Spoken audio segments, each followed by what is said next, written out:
All right, 15. Because I don't know where I would be without them. Gotta try 10 to seconds inspire standby. people now. So, donate. Pretty open to 2. Tomorrow on Fox 4 News Mornings. Opens up. From the station that's working for you, you're watching Fox 4 News at 7 a.m. And 2's up. Good morning and happy Sunday. Thanks so much for waking up with us here on Fox Pretty 4 out, News. I'm big Kelli board. Peltier. Let's get you over to meteorologist Alex Countee, where Alex, those temperatures are definitely going back up this weekend. Yeah, that's right. We had a small taste of that Alex, yesterday. Once we finally saw a little bit more sunshine in the afternoon, those high temperatures got to about 89 to 90 degrees in Kansas City. We're likely going to add about 5 to 6 degrees more to those numbers later on today. That's because we're mostly sunny. Going back to last night, pretty clear conditions, even though we were very warm. We didn't cool down that much. We'll go to right around Kelli 72 on to to 73 do a few degrees early stories. this morning. When you walk outside, you can definitely feel the warmth, the humidity that's already in place around Kansas City so far. Satellite and radar should stay pretty quiet throughout the day today. There are some clouds, but far out towards the east, down south and southwest. There are some pop-up showers, even a few rumbles of thunder, mainly around Wichita, just to the south of Wichita there. That should be staying away from Kansas City, as we're likely just staying dry and mostly sunny throughout the day. We're also tapping into that south wind once again, 15 to 20 miles an hour. There could be some 25-mile-per-hour gusts later on this afternoon, but so far this morning, just a little bit breezy out the door. 76 in Parkville, 77 for downtown Kansas City, up towards the north. We're at 74 officially out of KCI.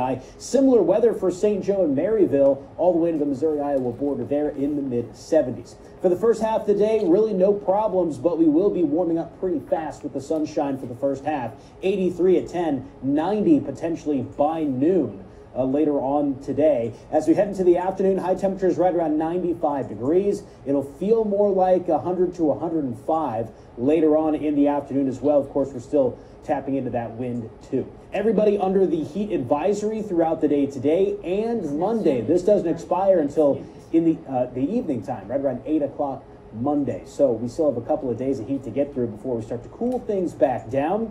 There are some 80s inside for the end of the Long Ranger. We'll talk about that next. All right, thanks, Alex. Well, new this morning, KCPD is investigating the shooting off Holmes Road this morning, where one man was shot and killed. That would happen near 8200 Holmes Street. There are homes there, but it also faces a wooded area. Officers got the shots fired call around 1:50 a.m. this morning. When they got there, police say they found a man in a car who had been shot. Now, EMS responded, pronouncing him dead at the scene. This morning, they are still investigating. Meanwhile, police also investigating a pedestrian crash where one person was killed. It happened near East 33rd Street and Prospect when that pedestrian was crossing the road. A driver going northbound hit them, and they were taken to the hospital where they died. Police say that investigation is also still ongoing. And happening today, Mayor Quentin Lucas is expected to speak, addressing public safety concerns in several Kansas City neighborhoods. It's happening over at Linwood Boulevard and Prospect tonight at 6:30. Community members will also be there. The mayor is expected to address break-ins, especially at businesses, car theft, street racing, and homicide numbers later today. He will also be joined by other community members directly impacted by the recent property crime. Meanwhile, new this morning, Olathe police are investigating a crash that killed one woman. Officers say it happened near East Old 56 Highway and South Lone Elm Road. That crash involved a semi-truck and a minivan. When police arrived, they found the 77-year-old minivan driver unresponsive. They performed life-saving measures, but she did die at the scene. That semi-truck driver was not hurt, and he stayed at the scene, and they say he cooperated with police. The Olathe Police Department is investigating this morning. On cam. Now, a possible drowning happened at Wyandotte County Lake yesterday evening. Someone say they spotted a man's body around 5 p.m. Now, when they called police, they learned that the man had died, and all we know this morning is that man was in his 60s.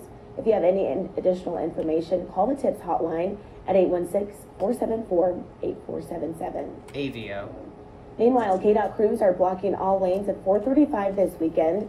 That's to demolish a bridge where 69 highway crosses 435. Now, this is part of the 69 Express Toll Lane project. Drivers are being directed off the highway at Quivira to the west and then Antioch to the east. KDOT says 435 will be open again tomorrow morning. Full screen. And the same project meant to build express lanes on the Overland Park Way also closed 119th Street and Overland Park a little farther south of 435 last night. That will last about 2 months, according to officials.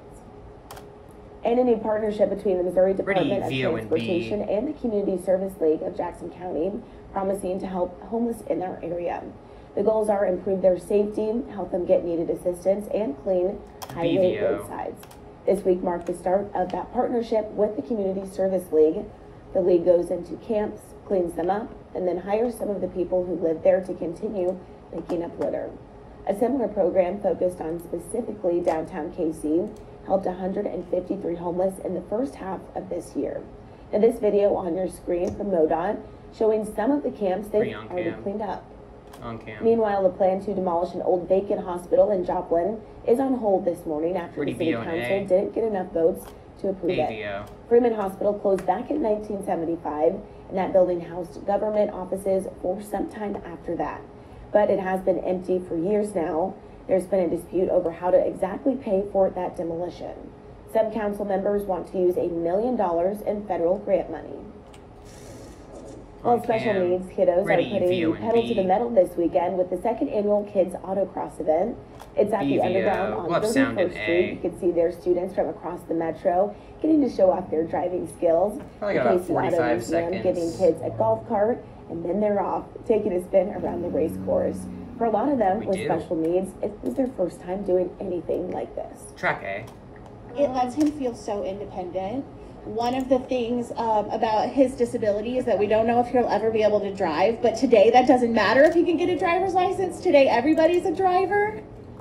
So sweet. All of the students you can see got a gold medal for their safe driving and trying something new. Event organizers say they will be back again next year. Full screen?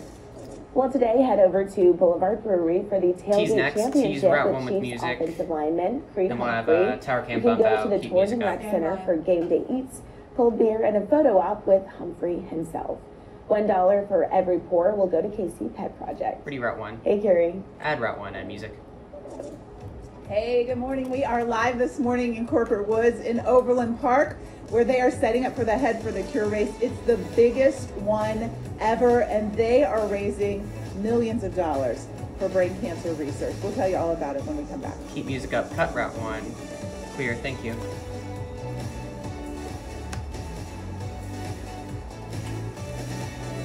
And we're break. 2:10.